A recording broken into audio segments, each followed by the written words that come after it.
Darren Soon, Here. Angela Gashby, Linda Budge, Here. Larry Carr, Here. Sue Frost, Here. Eric Guerra, Lori Hewer, Here. Patrick Kennedy, Here. Stephanie Wynn, Don Natoli, Susan Peters, Here. Phil Cerna, Here. Karina Talamontes. Wow, Phil, you've changed. 2 for 1. Okay. Jeff Slowey, Here. Alan Warren. Okay, I'm going to read the statement. Please. This meeting of the Sacramento Public Library Authority is being videotaped in its entirety and will be cablecast without interruption on Metro Cable 14, the Government Affairs channel on the Comcast Consolidated Communications and AT&T Uverse cable systems, and will be broadcast at Sacramento Cable TV. Today's meeting is being shown live and will be repeated at 4 p.m. on Saturday, September 29th, and at noon on Tuesday, October 2nd, on Channel 14. This meeting is closed captioned. A DVD copy will be available for checkout from any library branch no later than 2 weeks following today's meeting. A public copy of the full agenda, including reports, is available for viewing at the back table and is available on the library website at saclibrary.org. Members of the audience wishing to address the board should complete a speaker identification form located at the back table and give it to the clerk. Please speak into the microphone when addressing the board and state your name for the record. Comments are limited to 3 minutes so that everyone may be heard. In consideration of others, please silence your cell phone at this time. Thank you. Thank you, Linda. Can I ask Mr. Jim Quillinan to lead us in the pledge, please?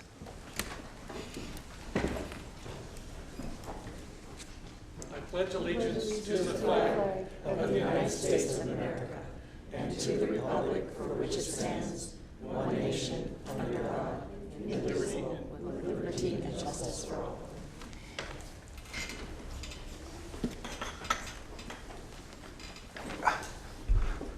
Okay, item 2.0, public comment and matters not on the agenda. I don't see anybody signed up to speak, did I? We good? Okay. Before we move to item 3, I want to make a request to move item 9.0 up following the consent agenda. We want to take action on the budget. Does anybody have any issues with that? Yeah, I think we want to discuss this fund balance thing on there, and I was planning to ask for an exception, go ahead with the budget except for that particular issue. So, Okay, never mind. We'll leave or like things. one item in the budget I want to talk about. Okay, that's fine. We're going to have a workshop on that item, so. Okay, that's fine. Okay. We'll leave it alone. Thank you. All right. Item 3.0, please. 3.1, Aaron C. and Heidi Hurst bequest. So I'd like to invite Mr. Jim Quillinan up to the podium to talk a little bit about the Hursts. As the board, or those of you who've been on the board for a couple of years know, the Aaron C. and Heidi Hurst Trust provided about $1.8 million to Sacramento Public Library for the purchase of books. And Mr. Quillinan was the trustee, and we wanted to thank him in person. Well, yes. Thank you for having me here. It's nice to be back in my old hometown. You could have turned the temp down a little bit, but that's okay. In any event, why me? My last name isn't Hurst. Well, Heidi Quillinan, she was my cousin. Oh. And we grew up together here in Sacramento. Her father was my Uncle Norm, who had moved to Sacramento in the 1930s. And in 1940, Uncle Norm and Aunt Vivian bought a house in William Land Park area, which I eventually sold during the course of this trust administration. So they were there a very, very long time. My dad, who was Uncle Norm's younger brother, we followed to Sacramento in 1950. And I was a year and a half old, so I don't remember too much about that. But anyway, we were here, and Heidi and I basically grew up together at family events for many, many, many years. But her Uncle Norm was quite a guy. I just saw his little diorama somebody put together for him over in the Sacramento room. He was president of the Chamber of Commerce. He was one of the founders of the Mercy Foundation. He was very, very active in things in Sacramento for many, many, many years. He was a partner in I think it still exists, an insurance agency called McGee and Thielen. but they lived in the Land Park area. Heidi went to local schools, graduated. She graduated from UC Berkeley, and I think in 1973. She became a CPA and worked for the state of California almost her entire professional career. And then she eventually met Aaron. And Aaron, I'll tell you more about him in a minute, but they were married in 1982 in Carson City, Nevada. Why there? Well, that's where Uncle Norm and Aunt Vivian were married, and the two people that were there to show up for their wedding were Uncle Norm and Aunt Vivian. They were their two witnesses. So they had a very strong bond there. In any event, Heidi and Aaron never had any children. And in 2007, I get this call out of the blue from Aaron asking me to be the successor trustee executor of their estate if something happens to both of them. I said, sure, not thinking of anything about it for about another decade. Okay, but what about Aaron?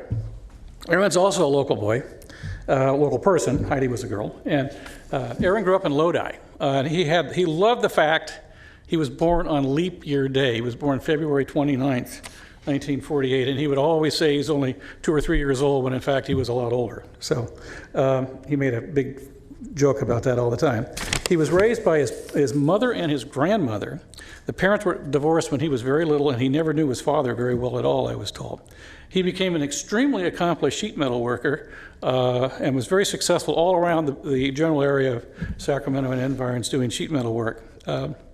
But the one thing, I only met him a few times in my life, but the one thing I always remember about him, and his cousins validated it when I talked to them, is he always had a book he was reading. No matter where he was reading a book.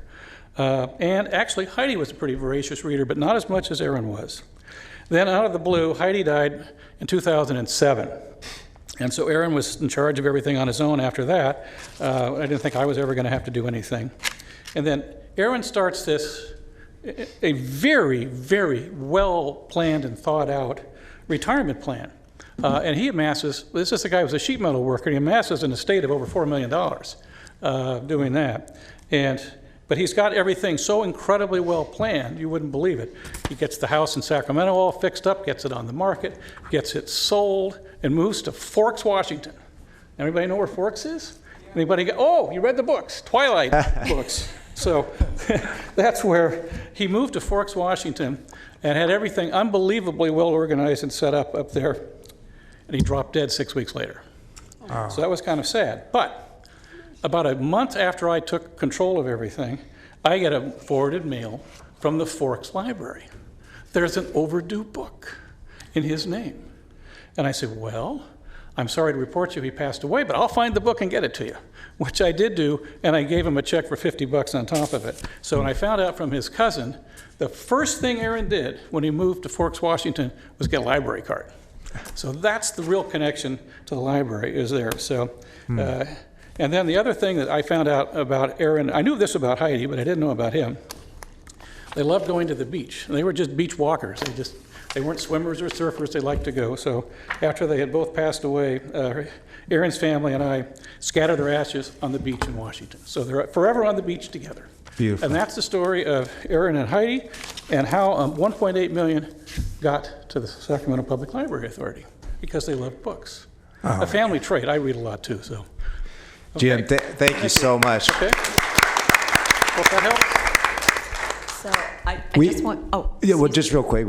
I just want to, first of all, thank you for sharing that history with us. And what a great way to ensure that the roots that they had here in Sacramento region is forever maintained and is a legacy. Oh, we yeah, really appreciate absolutely. it. 1 million, that's fantastic. And I understand we have a dedication for you in the Sacramento room, Rivka? we'll be putting a plaque in the Sacramento room recognizing the very significant gift. And the other sort of wonderful piece of this is that there are photographs and other things from the estate that we happily accepted. So it makes for a richer display of Sacramento history.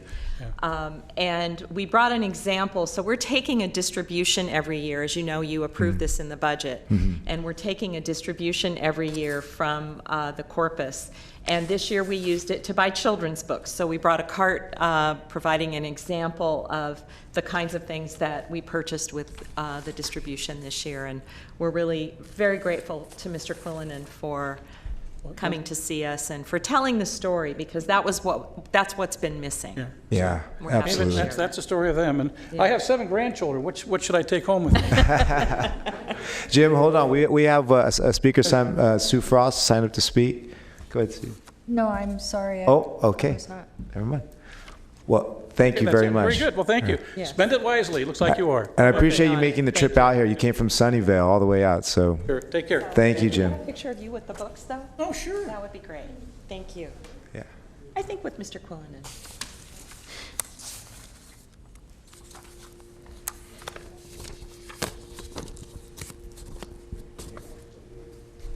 All right. Next item, 3.2. 3.2, National Friends of the Library Week, October 21st to 27th, 2018. Recognition. You have a little history of their accomplishments in your board packet. And we do have some people from Friends of the Library here, if they'd like to speak.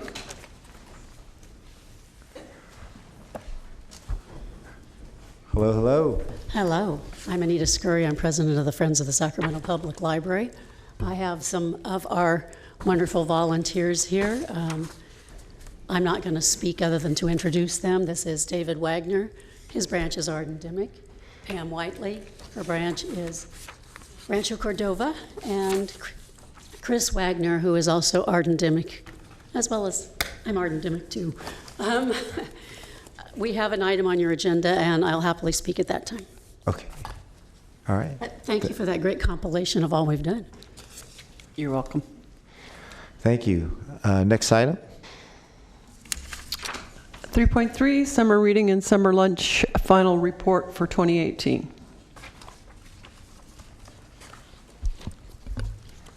Christy, yeah, good. Christy Ham, our Youth Services Manager. Hello. I know our agenda today is very full, so I will not take a ton of your time, but I did want to give you a chance to celebrate some of our successes that we had this summer with the most successful summer reading program in Sacramento Public Library history. So let's look at some cute kids and talk about some numbers. We had 36,762 signups, and these are some of our cute winners here. It's about flat with last year's sign-up numbers, but we have some other results we think are even better. Our finishing numbers, the number of people who read 5 or more books during the course of the summer, was up a significant amount over last year, over 10% across the board. And so we know that more kids and adults and people of all ages read 5 or more books, which helps eliminate the summer slide during the course of the summer. It was a really great summer. You can see our finishers percentage. 61% of people who signed up finished, which means we had people engaged with the library. They came back, they did more activities, they read more books all summer long, and we have some great feedback from different happy customers here. Our community read a ton of books. Our goal was 400,000 books, and they blew right by it. We read almost 600,000. So 564,000 books were logged, individual titles read by all of our Sacramento readers. So think of all the literacy that was happening this summer, thanks to all of our support.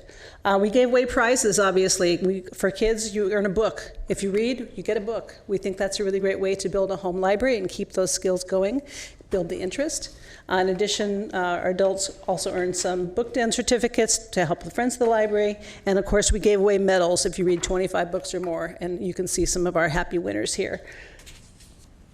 And then we gave away some grand prizes to keep the fun going. So this year we gave away a Nintendo Switch for kids and teens. That was very motivating. Sometimes kids need a little incentive to keep the momentum going. So that was very helpful. The most finishers ever in Sacramento Public Library history. And this year we think we eliminated about 3,000 years of learning loss in Sacramento because of this. So we want to really thank our supporters who make this possible. The Sacramento Public Library Foundation is our key sponsor for this. Without their funding, we wouldn't have all the medals and prizes that we're able to give away to keep this momentum going. And the Friends of the Library also help with fundraising for programs and stuff. So we had some additional successes this year. Our Swim Pass program, last year we did just in District 8, and this year we expanded across to all the city pools, and it even expanded to Galt. So we had over 2,000 passes that we gave out to swimmers across the city, and 370 at Galt. So we gave away, if you read 5 books, you earned a pass to the pool. and it also included adults as well. So we know families were actively reading and swimming this summer. And this is our 6th year of lunch at the library.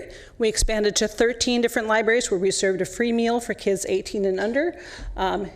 We used teen volunteer program coordinators to keep that program going, and we had special funding this year from Raley's that helped give the funding for the stipends for those teens.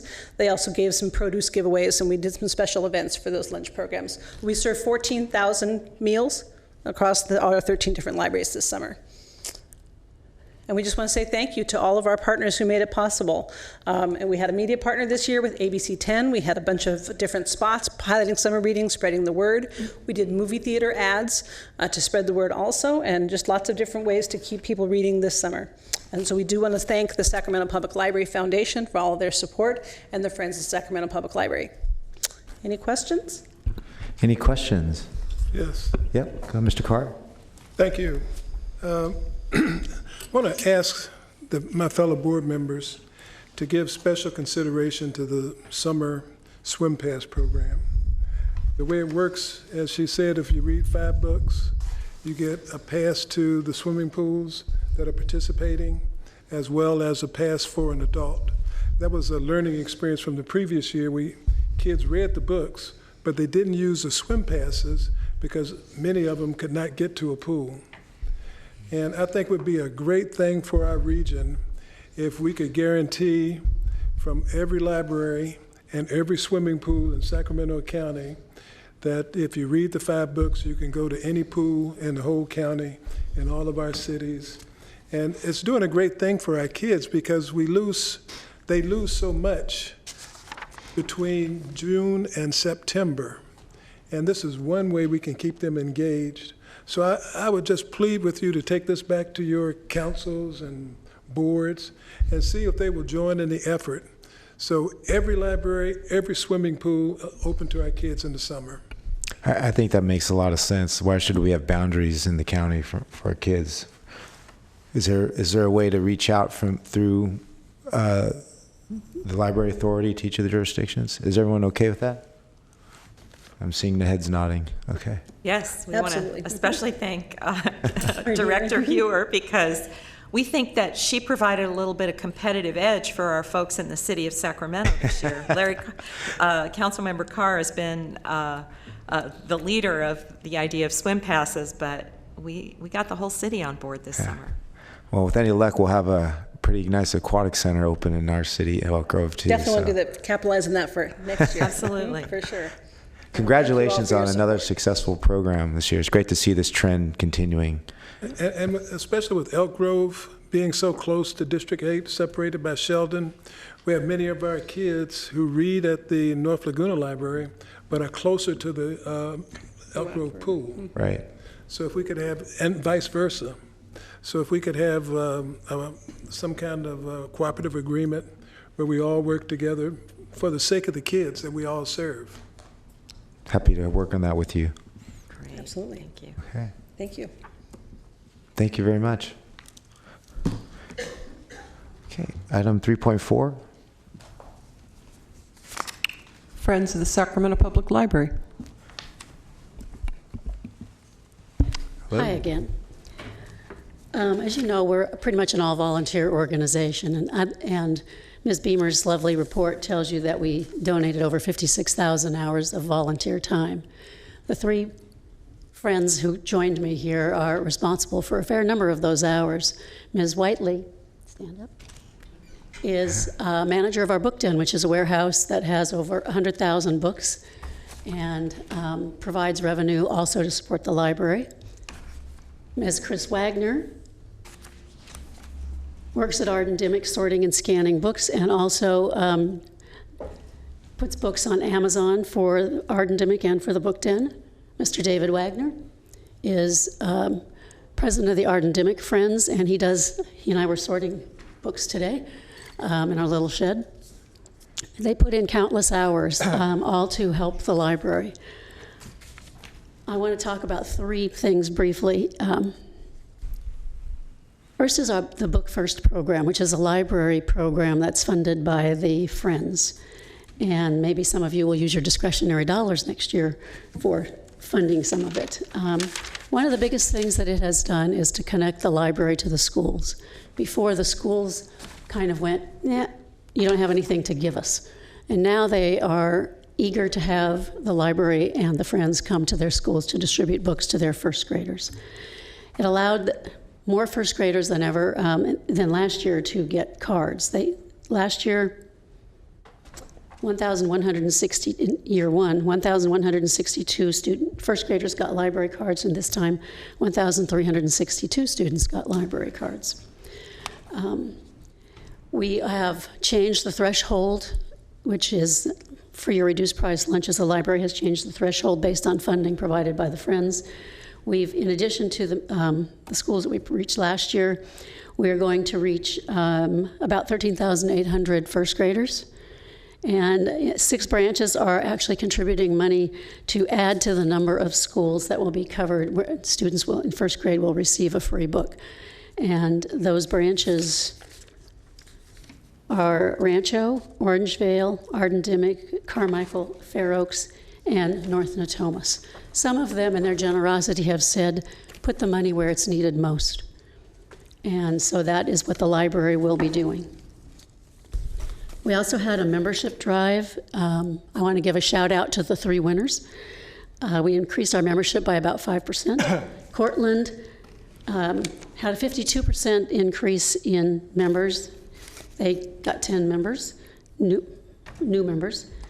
Martin Luther King, 53% increase, and a really big shout out to North Sac Hagenwood, which had 107% increase. Wow. 28 additional members, which is pretty cool. Yeah.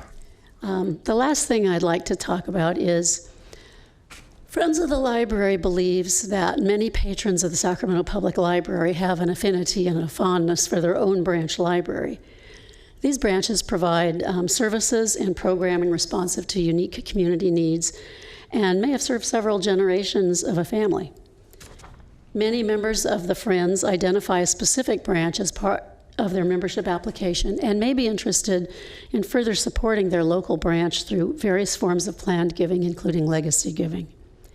To encourage that kind of giving, we, the Friends of the Sacramento Public Library, recently made a decision to create a 509(a)(3) supporting nonprofit organization, one that supports both the purposes of the Friends and the purposes of the Sacramento Public Library. At least initially, the focus of the planned giving outreach for this organization would be Friends members and their families, library volunteers, and library patrons. Gifts would be used to support and enhance library programs, especially those offered by local branch libraries. We're hoping to try to sort of reduce the, I'm going to say, revenue inequity between branches.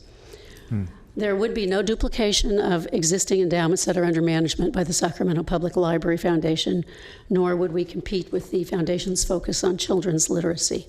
We expect, or hope, I guess would be a better word, to have this up and running in early 2019. That's our goal. So do you have any questions? That's my report. Do you have any questions? I see Mr. Carr, our Director Carr, you're signed up to speak, but that's okay. Okay.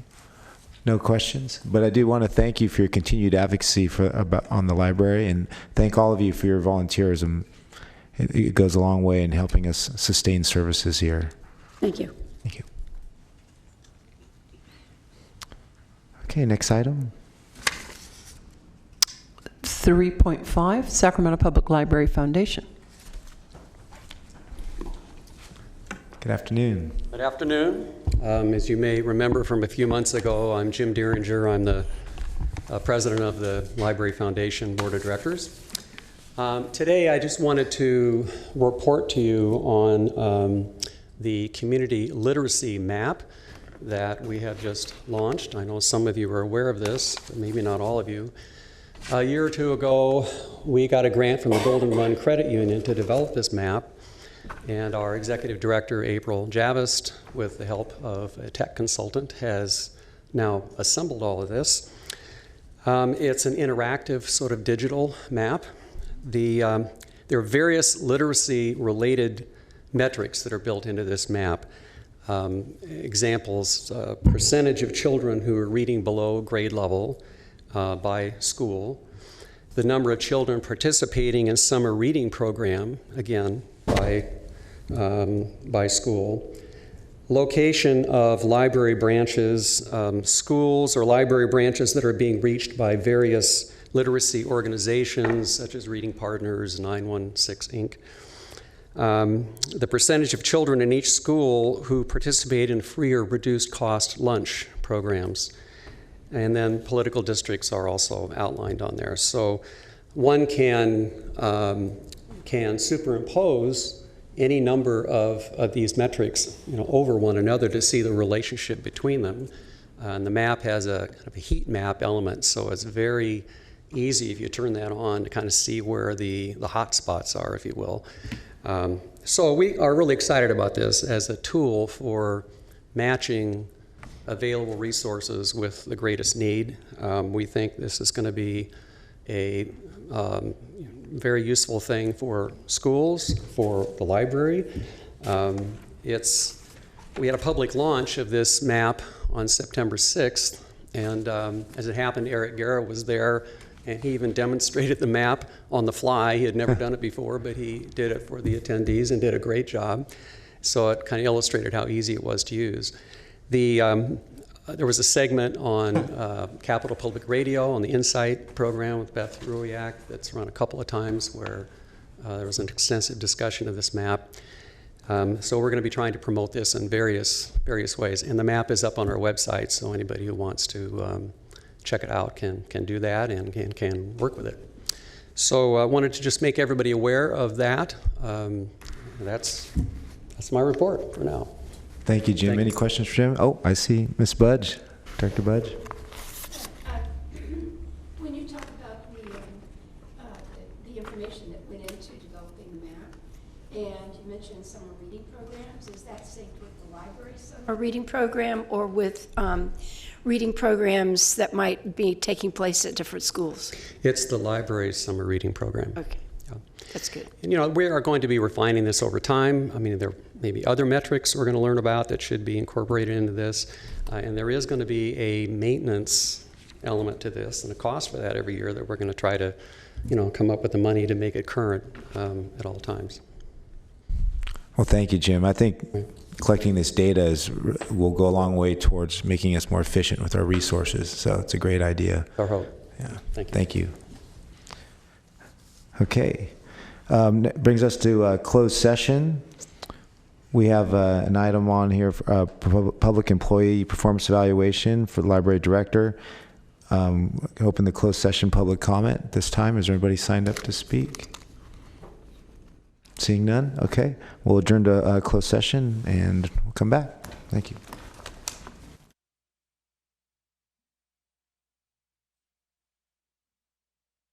Please, board counsel.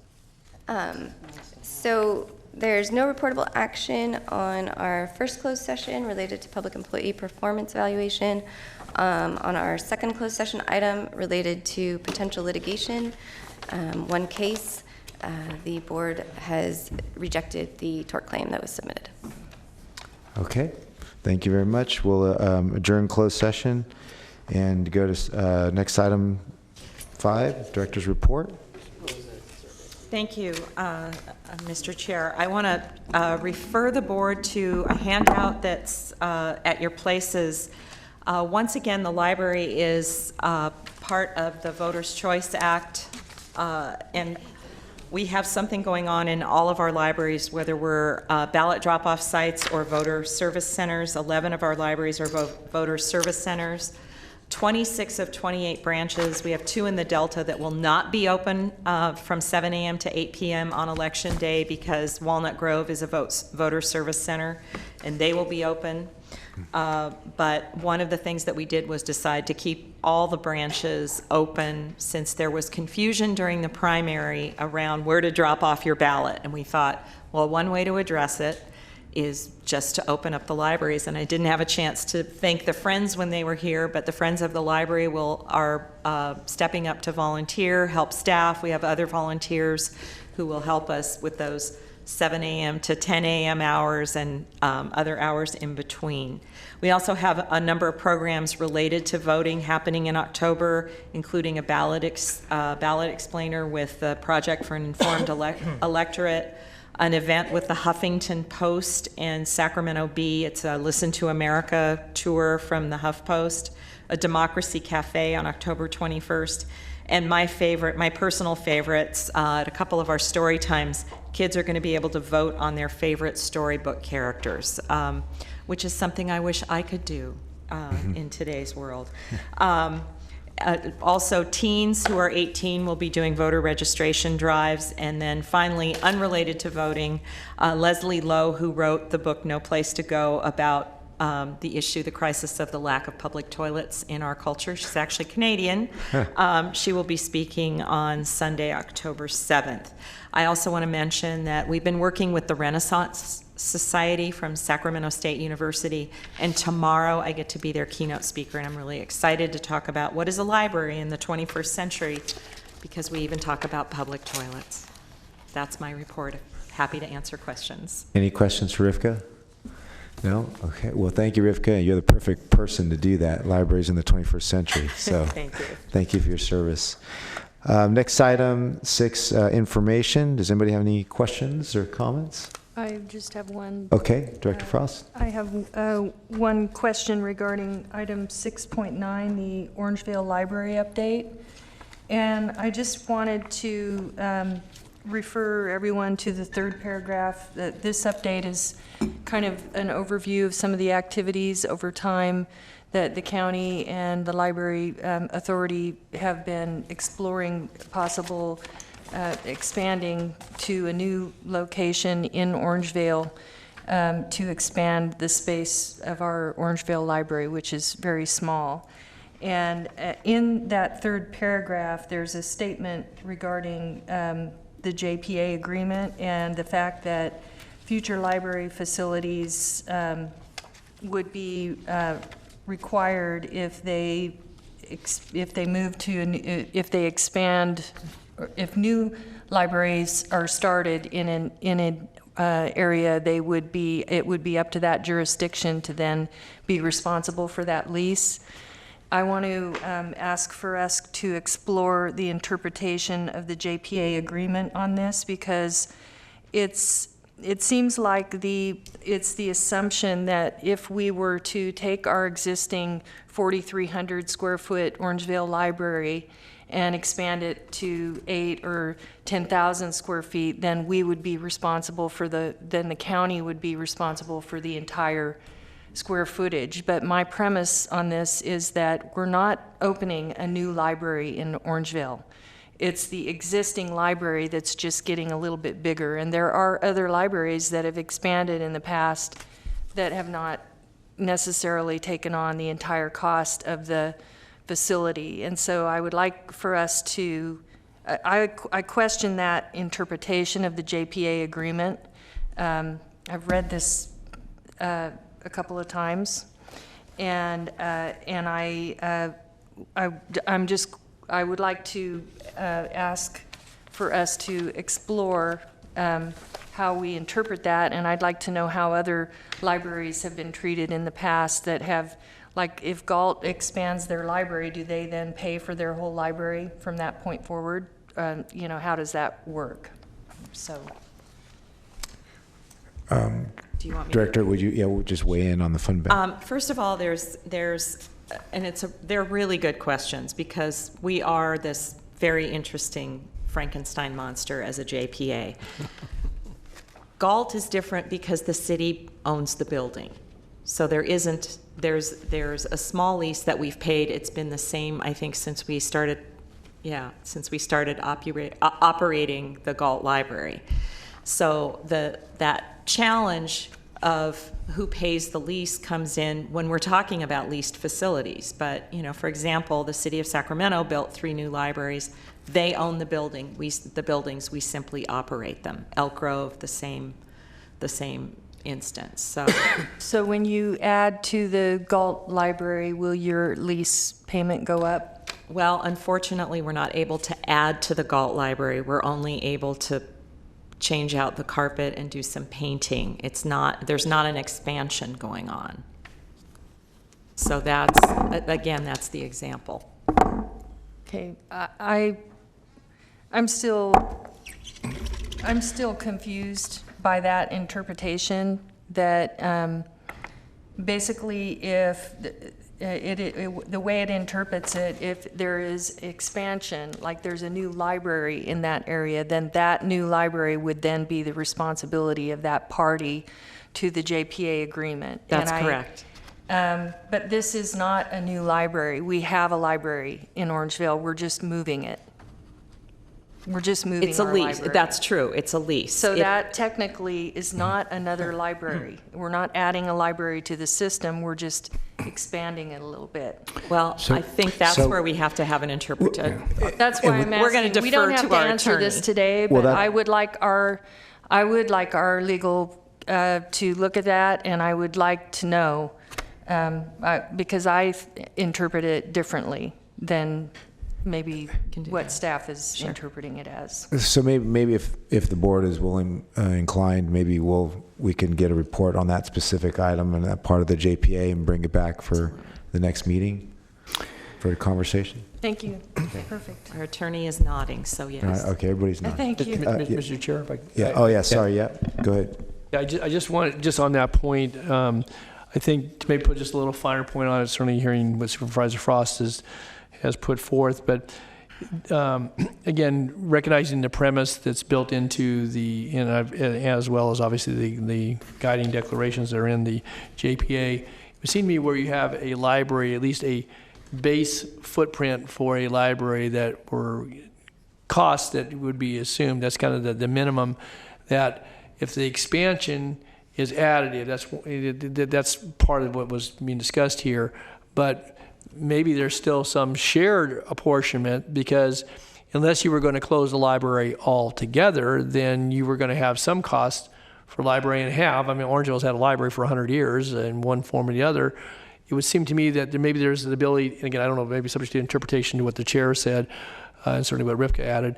But I would think we might want to take a look at that again, because we're entering an era, obviously, where we're looking to improve upon our library system. It's been ongoing, but where you actually had a base facility, it may be inadequate, maybe sorely lacking in space and so forth, but maybe you get some consideration for at least having the core foundational piece of that, and again, if it's explicit in the agreement, then maybe it doesn't give us any room for interpretation. But I certainly would take a look at that there's a shared arrangement that still falls back to the county in this case for the additional space. But if you had a core space, and you maybe use 2007 as being as the basis, that's when the agreement was entered into, you had a library, it was 3,000 square feet or whatever, you're going to go to 13,000, so you quadruple the size of the library potentially.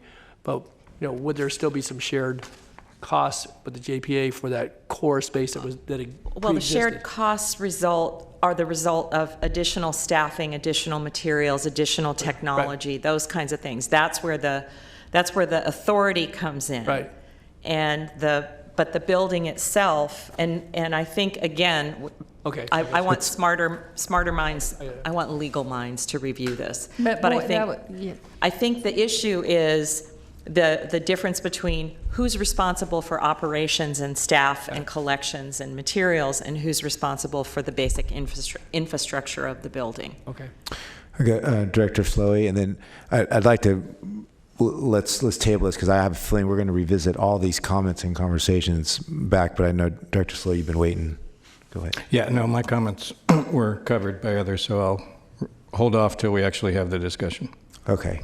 Director Frost, can I ask you, can we bring it back, because we're not going to resolve anything today. Just quickly, that if the point well taken that the authority could pay the existing lease and the county could pay the delta to the new lease.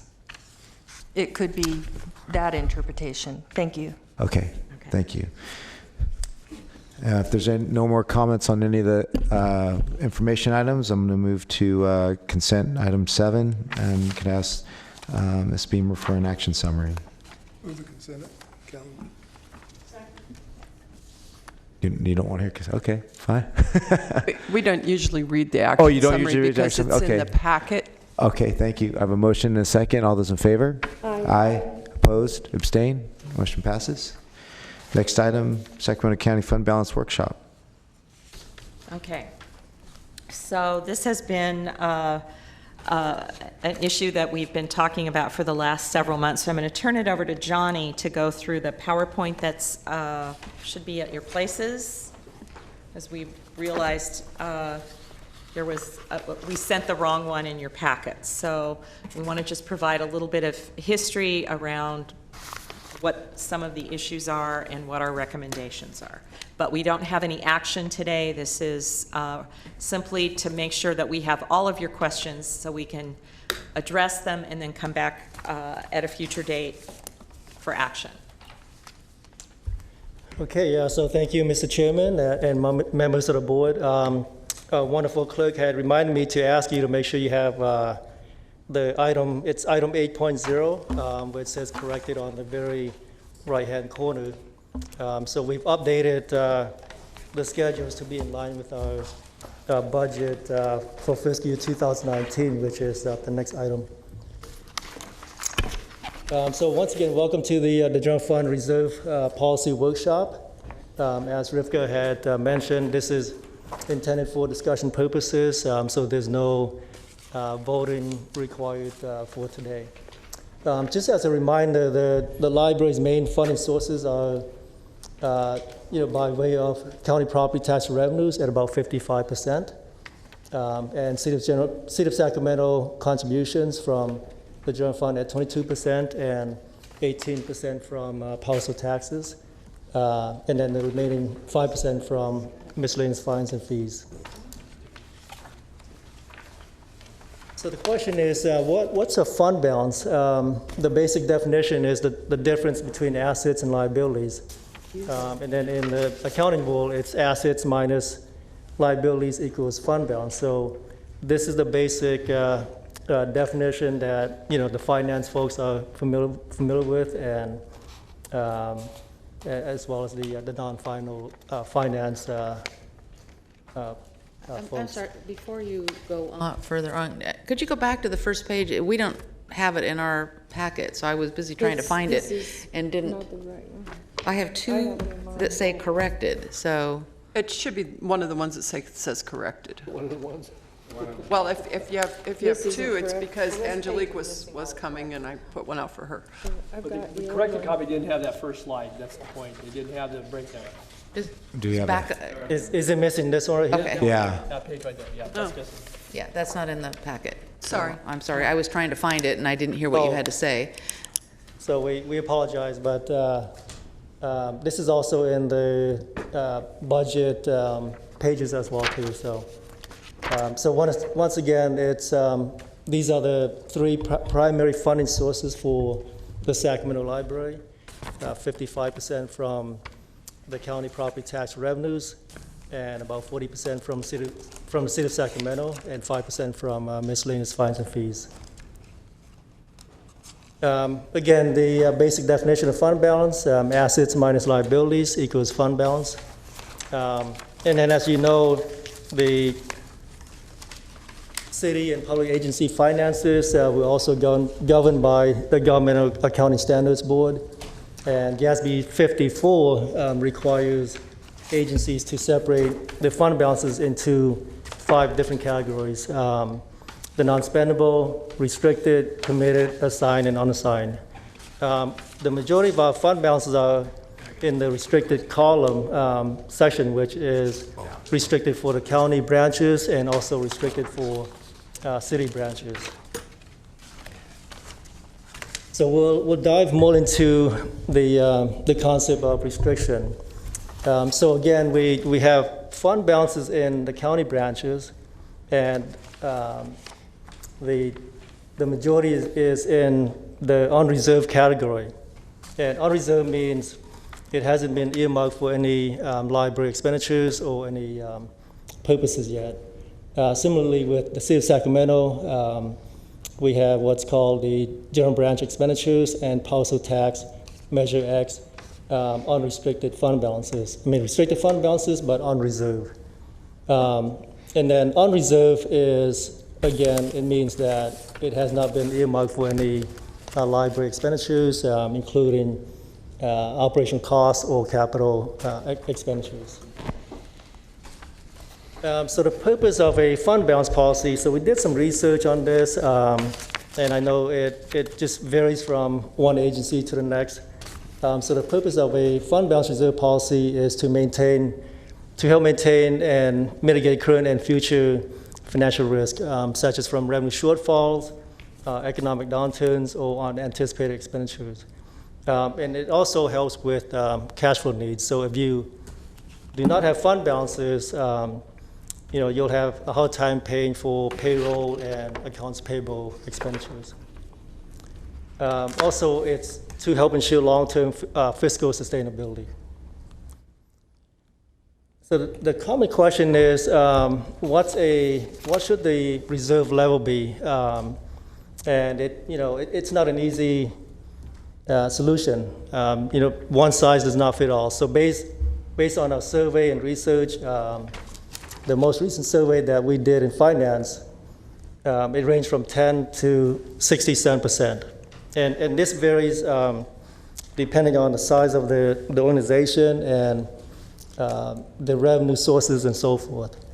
A previous survey back in about 5 years ago with the California Finance Officers Association, it ranged from 5% to 125%. So based on what we saw, the smaller agencies tend to have a higher percentage, whereas a larger agency typically have a smaller fund balance. So that's not uncommon. And we also surveyed our partner agencies, so the City of Elk Grove, Citrus Heights, Galt, Rancho Cordova. And so theirs range from 14.25% to 25%. And one agency actually have 30% in actual reserves. Johnny, we got a quick question. Yes. Ms. Peters?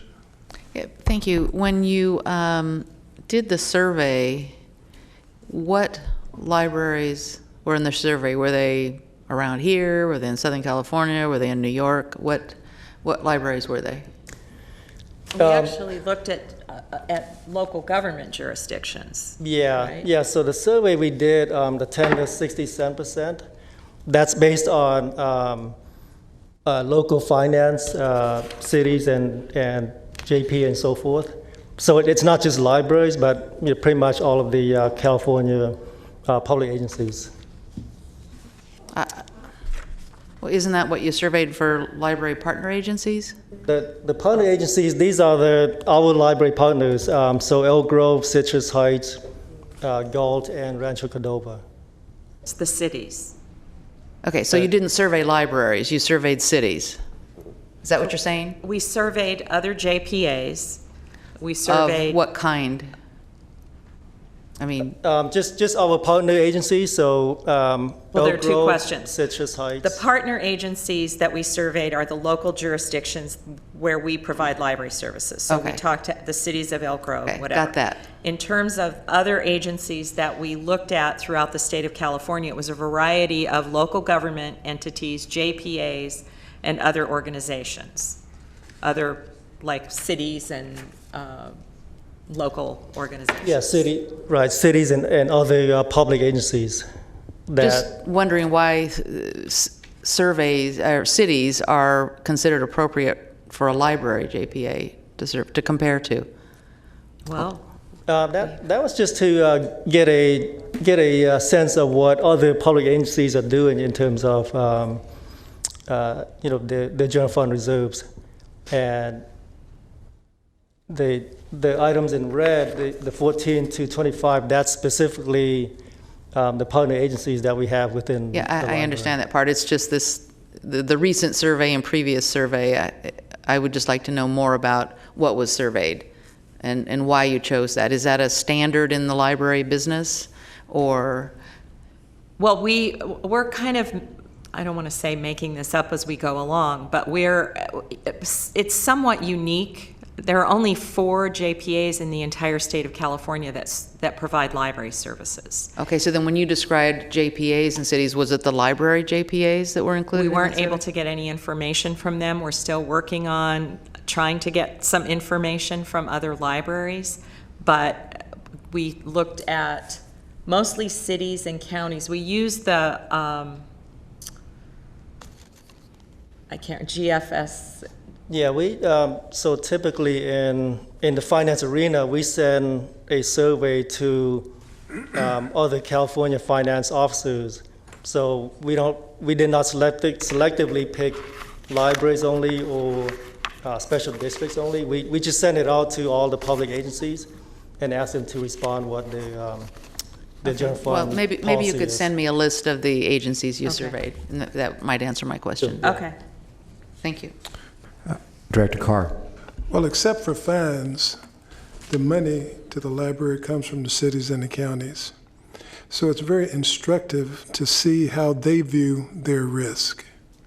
And I think it's still a good place to look to get an assessment as to what our risk should be. Mm-hmm. That's why we're doing the workshop, because we want to learn from it to figure out what we missed. So that makes sense. We can see what we can find. Director Hewer. I'd like to see the survey or the partner agencies be of a similar budget.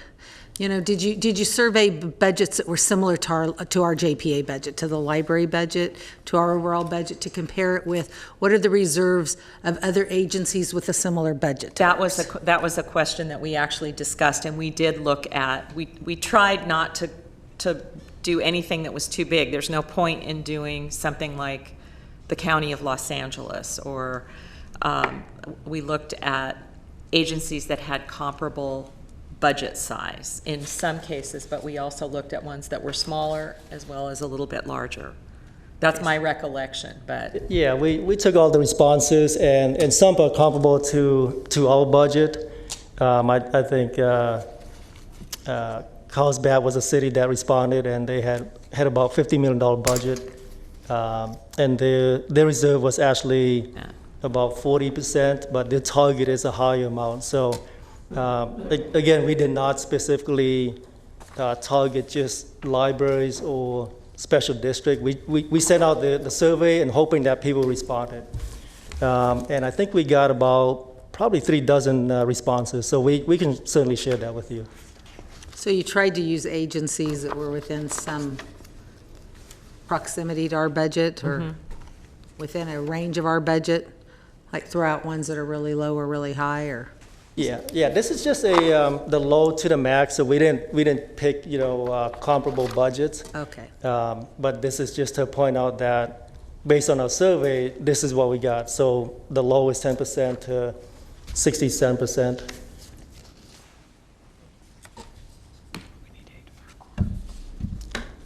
So any other questions on that? Yes, I have a question. Go ahead. I have a question. Regarding the reserves, in the JPA agreement, item 11, and I think it starts with paragraph 5. It talks about annual supplemental funding, and it has a very thorough overview of how the funds would be treated for each of the parties to the agreement. The parties to the agreement are the county, which consists of the county, unincorporated county, and all the cities, and then Sacramento City is separate. But in the JPA agreement, it then concludes at the end of that section how to treat the reserve, how the reserves would be treated, how supplemental funding amounts would be at the discretion of each of those parties as to how they spend them, and how separate reserves would be set up for each. So this is the only JPA agreement I have, and this, I'm not clear on how the treatment of the reserves in this overview corresponds with the JPA agreement. So I would like to look at that. Okay. May I? Go ahead. It's Yes, clear Director. Yeah. that we were flying blind. We worked on this. I think Johnny and Kurt did a great job getting us started, but it also appears that this is a very rough draft, and we also are cognizant of the time and aware that 2 of our directors have to leave within a few minutes. With the board's permission, what we would like to do is we want to make sure we have your question, and we will go back and do some additional work and then come back to the board with more information at the October meeting. I think that's only fair to all of you, because clearly there's still some work to be done on this. And actually, I have several questions that in writing I can submit that maybe we can put in the record and make sure that we get answers to those questions when we approach the next workshop. But there was one issue relating to the budget and the funds that are dispersed. Right. I have nothing against Galt and Sylvan Library. I love them both. But I also love Orangevale. Yes. And about a year and a half ago, I noticed there was about 25 million in reserve. And I said, why can't we get something better in Orangevale? And since that time, the 25 is now down to 18 million, which the budget assumes, 5 million spent in other areas, but Orangevale is no closer to, I don't feel like, I want to understand this JPA agreement. I feel like this JPA exists to administer funds and resources so that each of the parties to the agreement can achieve their goals. And Orangevale is a part of that. And I'm trying to fight for Orangevale. So part of the budget is the 5 million that's allocated. Can we, can we pull that out and talk about that when we talk about at a later time? Okay, I mean, maybe that's more appropriate. I was going to say this is related but not contingent upon passing the budget. Just want to be clear. But the budget makes assumptions on the fund balances, and there's nothing in there about Orangevale. Well, because Orangevale is part of the unincorporated area of Sacramento County, and the agreement is actually between the 5 city counties, the city of Sacramento, and the county of Sacramento. So Orangevale is considered within that, the jurisdiction of Sacramento County. I think. Actually, Orangevale and all the cities except for Sacramento City are on the county side. And so this actually, how the money is managed, every party to those cities that are on the county side are a party to this agreement, this JPA agreement. And tax dollars are collected in each of those jurisdictions. And so there's a certain amount of money that flows in that in theory should feed their libraries in those areas. Same with the county. And so if there is a party to this JPA that does not feel that they're represented, and Orangevale is underrepresented. Okay. Thank you. Then I feel like we need to go back to the JPA agreement and see, well, maybe we are represented. I'm just trying to get answers to the questions. Director Slowey. Thank you. One thing I think, Rivka, as you work through this that you need to make clear to everybody on the board is, we set aside 10% into reserves every year. And that is looked at differently than I think what Sue talks about if you have supplemental at the end of the year. Right. So once it goes into reserves for operations, it doesn't come out on a whim at the end of the year. And I just think we need to be very clear on that because it kind of, and again, Sue will have this conversation, but it kind of sounds like you're saying we got this pool of money and you think you should be able to spend some of it in Orangevale if it's not represented. And that money is not for that purpose. It's for ongoing operations of the library, and it comes from that 10% we set across each year. Additionally, when we do the budget, we look at, and for the several years, we've pulled money out of that to hit operations, but it is not a capital expense to go out and, acquire new libraries or expand. So I just think, Rivka, you need to be clear, what the purpose of, and it's written into the, the document. So we can certainly have that discussion. But, I just think the JPA has worked well because everybody tries to treat people equally. And if you can make a case that you're underrepresented, I'm sure we'll listen. But taking money for the reserves, that's not the purpose of it. And I just want to be 100% clear that we put 10% aside each year for ongoing operations, and that's not to be, it's never been considered supplemental to be looked at the end of each year, whether a particular jurisdiction can spend it. Well, actually... Excuse me, Director Frost. I'd like to continue this item then, bring it back with a conversation about the JPA. If nothing else, just an informational. I mean, many of you have been on this board a long time, and I feel like I'm at a disadvantage. I don't think I'd like to just let's get a presentation on the GPA as well as this fund balance workshop. We can have a full conversation about them both. Would that be okay with you or everybody? Yeah, I would just ask to have everybody submit the questions they have now, submit them in writing so that they can be addressed. Yeah. Hopefully when it comes back. Okay. I'm okay with that too, but I also think for transparency's sake, the amounts in each jurisdiction's supplemental funding ought to be in the financial statements and in any presentation you make to us. I think it would help clear up some of the confusion about how the money's split up and what it's been done. What do you mean by supplemental funding? You mean what everybody contributes in sales tax? Or, I'm sorry, in property tax? Yeah. Okay. And that's fine. I mean, that should be public information. I don't think there's any supplemental contributions from any agency up here. Well, they use the word supplemental quite a bit in the document. Yeah. Okay. So I think it's possible there's confusion of terms. Could be. Fair enough. And there's a clear calculation in Appendix B of the JPA contract that talks about how to calculate those funds for each of the parties in the agreement. All right. So let's continue this item, and then we'll bring it back together with the JPA as well. So you're continuing the fund balance? Fund balance conference workshop. Yep. And we're going to submit our written questions to get answered. Yep. Okay. And maybe we can have those written questions published as part of the staff report too, and along with the answers. Yes. So it'll be a comprehensive presentation. Thank you. Next item.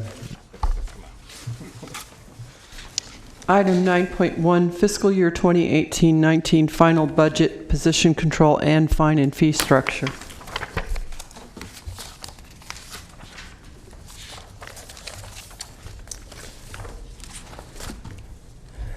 Once again, thank you, Mr. Chairman and members of the Authority Board. So before you is the September final budget for the fiscal year ending June 30th, 2019. This is mainly a true-up of the May budget that you had already adopted back in the May 2018. Revenue totals about $45.3 million, and expenditures at about $51.8 million. And then, as mentioned earlier, we're recommending to use approximately $6.5 million fund balance, and most of this is from the county reserves at about $5.2 million. So out of that 5.2, $3.6 million is for the Sylvan Refresh Project, which is $2 million. The Oak Grove the Galt Branch Project and the Rancho Project. Additionally, we added hours to 9 county libraries, one of the larger ones, which equates to approximately 100 hours additional. And then also about $500,000 in books and material. So the budget as recommended is balanced, and the board to approve this final budget. I'll be happy to answer any questions. Okay, any questions? Johnny, Director Frost? I just, did anyone else have questions? Yeah, Director Let's go Natoli to them does. first. You're just on, oh, it was from the last one, okay. Yeah, Director Natoli. Thank you. On the, what's the split between the refresh at Galt and Rancho Cordova? Is 1.6 million, you said? What's the split there? The split? Yeah, how much is going for Rancho? Yeah, how much is going for Rancho? How much is going for Galt on the refresh? Galt is approximately $160,000 with the library taking 130 and the city of Galt sharing in some of the additional costs. So Rancho is 1.4 million? No. Rancho is about, do you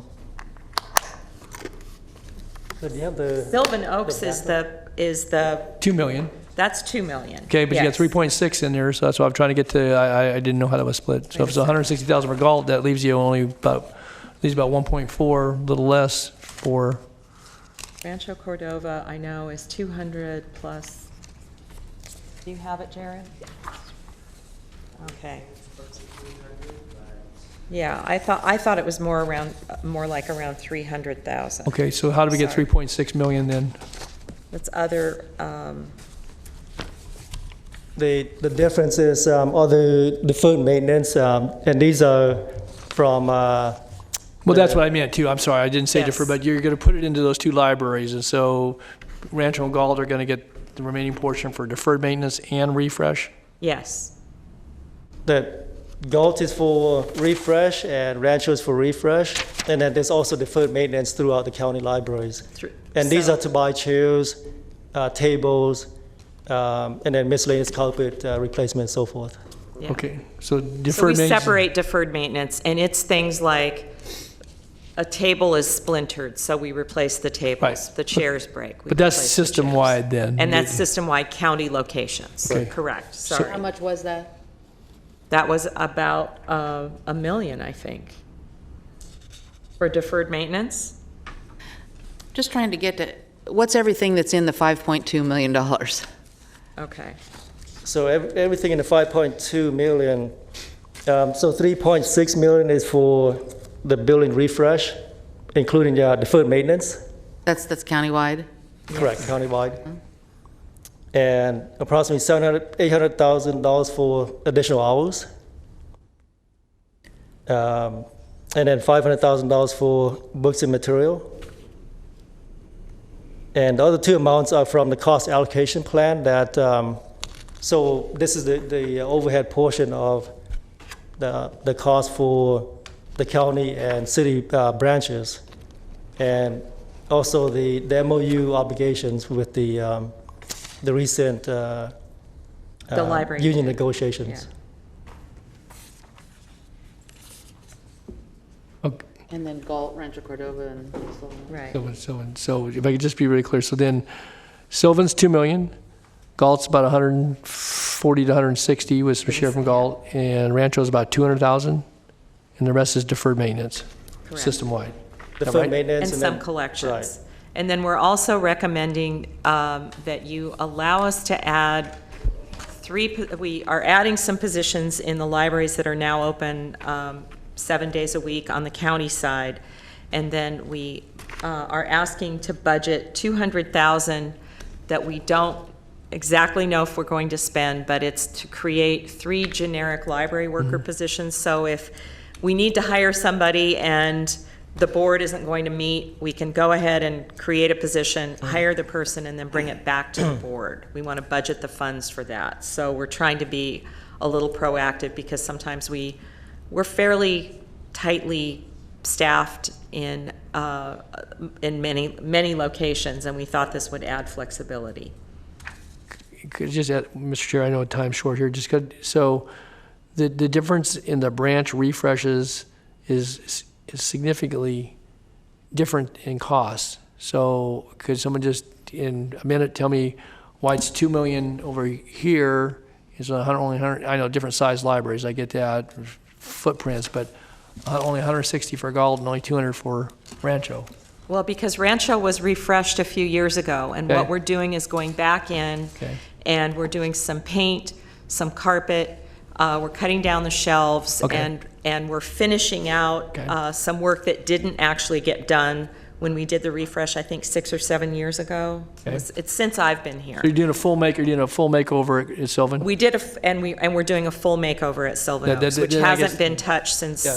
That helps to understand it. 'cause again, Sorry, we good. should have stated that more clearly. Sylvan Oaks, as you all know, because you all deal with buildings everywhere, we have real deferred maintenance issues. And while we operate the buildings, it makes sense.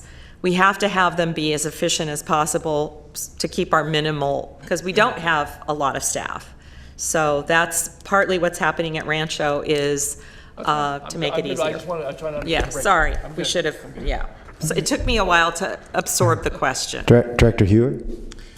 So, Rivka, my understanding in Galt was that you were going to do the cut down of the racks, the shelves. Yes, Yeah. we're reducing the shelves. Because we've allocated money for new roofing. Yes. That's coming out of our city budget Right. because we own that building. So I think it's $40,000 to re-roof a section of Yeah. and then the paint and my understanding is also we're paying for the paint and the refresh inside the building in Galt. The only thing my understanding was maybe there were some furnishings and the shelves and maybe some work up at the front desk. We're redoing the that was front being desk. done by Yeah. the Again, library authority. we're doing, or the JP. but we're also doing new carpet, Oh, okay. right? So there are a number of things, and we can provide more detail if you want to see that, but. Well, that was the report I had yeah. gotten From Steve. my staff Yeah. was that was, that a large portion of it, I mean, we're going to be closed for the 6 weeks, but a large Right. portion of it was being done by the city at the same time in which, since we were having to close it for the county to do the shelves. Correct. It made more sense to do a one-time closure and refresh than it would to Yeah. draw it Yeah. out. The metal roof that was supposed to last some large amount of years is Is failing. not. Yes. Exactly. Yeah, okay, thank you. Okay. Any other questions? Continue, John. I think Oh, I see. Director Frost, go ahead. Quickly ask how you decided which libraries get additional hours, because I was in one of my community meetings the other day and I said the libraries are expanding hours, and Orangevale said, well, they were like, well, they're not expanding our hours. So Part of the decision was made based on the number, the literal footprint of the buildings. So all the libraries that got extra hours on the county are all libraries that are a minimum of 10,000 to 12,000 square feet on up. And they already have the staffing necessary to be open the extra hours with the help of a few substitutes to cover things like Sunday hours. So that was why that decision was made. We didn't expand, for example, Rio Linda, Galt, Orangevale, they're all much smaller footprint with an FTE of like 3 to 4 staff. So that was the reasoning they know behind it. they know they're a smaller footprint. We know. Thank you. Director Natoli. Yeah, just a very quick question, and it maybe goes in line with some of the conversation this afternoon, is that we're doing refresh on existing sites, and with, I think, some of the questions regarding Orangevale, recognizing the distinct aspects of the funding streams and what they go for. If you went into a site that needed to be converted, and could that be considered a refresh? If you were going into a former Walgreens pharmacy, obviously you do lease negotiations regarding the square footage, but if you were going to fix that up into, and maybe this is already contemplated, and put in the shelving, put in the facilities that would serve as a library versus a pharmacy, is that something that on an interpretation could be considered, because that can in effect have a net effect on the overall lease, depending on who did the TIs, and it might be a way to get to part of the question here, still stay within the framework of what we do relative to the library. Right now, that's not covered under the JPA, but I'm going to defer to our attorney for a more legalistic interpretation. And not But for right the now, JPA, on the yeah. surface, that is not what the JPA is responsible I get for. it. And I'll give you an example. The Rio Linda Library is the perfect example of repurposing a building for a library. That money came from the county. It was tobacco litigation money that had been set aside for a new Rio Linda library, and the county made the decision to use it instead for us to redo an old redo 2 classrooms in the Twin Rivers School District and create a library. So that's. No, there's history. I'm just There's I history. throw it out there as we're I considering understand. the realm of possibility. So yeah. Thanks. Okay. Ready for a motion? Are we? Or Johnny, you didn't finish your presentation yet, have you? No, I'm done, so we're looking for a motion from the board. I move the item. I have a motion, I have a second, but, sorry, Linda. I have a motion by Director Carr, second by Director Budge. All those in favor? Aye. Aye. Opposed, abstain? Okay, motion passes. Thank you. Next item, 10.0, reports and ideas, questions from the board members. Do I have any reports or ideas? Okay, seeing none, brings us to item 11.0, adjourn. Thank you, everybody.